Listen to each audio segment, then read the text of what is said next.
બનાસકાંઠાના ડીસા તાલુકાના સાંડિયા ગામે કલિયાબાની સદીમાં નવનિર્માણ મંદિરની ધ્વજા પ્રતિષ્ઠા મહોત્સવનું ભવ્ય આયોજન કરવામાં આવ્યું। ડીસા તાલુકાના સાંડિયા ગામમાં આવેલ સદીમાં મંદિરે ભુવાજી મોતીભાઈ ભીખાભાઈ આલ, ભુવાજી પ્રવીણભાઈ ભીખાભાઈ આલ, ભુવાજી દેવાભાઈ ખોડણા માતાજીના સેવકો થકી સદી માતાના નવનિર્માણ મંદિરમાં નવી મૂર્તિ, ચૂંદડી અને ધજા પ્રતિષ્ઠા મહોત્સવનું ભવ્ય આયોજન કરવામાં આવ્યું, જેમાં પ્રજાપતિ પૂનમભાઈ ખેતારામભાઈ ગામ કોળ રાજસ્થાન દ્વારા તેમના દીકરા માટેની માનતા રાખતા માતાજીની કૃપાથી 2 દીકરાનો જન્મ થયો, જેથી તેમના દ્વારા માતાજીની રમેલ આપવામાં આવી। નવીન મૂર્તિને ભુવાજી મોતીભાઈ આલે વહેલી સવારે ખેટવા ગામના ભુવાજી પસાભાઈ જેમલભાઈ નાઈ તથા તેમના પરિવાર દ્વારા માતાજીના ડીજેના તાલે વાતે ગાતે ચૂંદડી ચડાવવામાં આવી।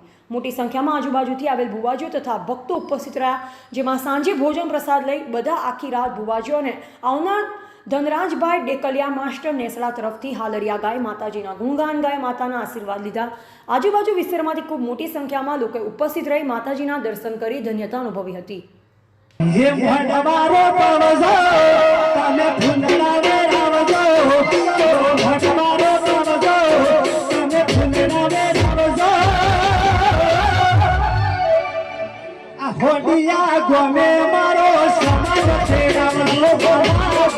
रिपोर्टर करसन सिंह सोलंकी, संबंध भारत न्यूज़, बनासकांठा।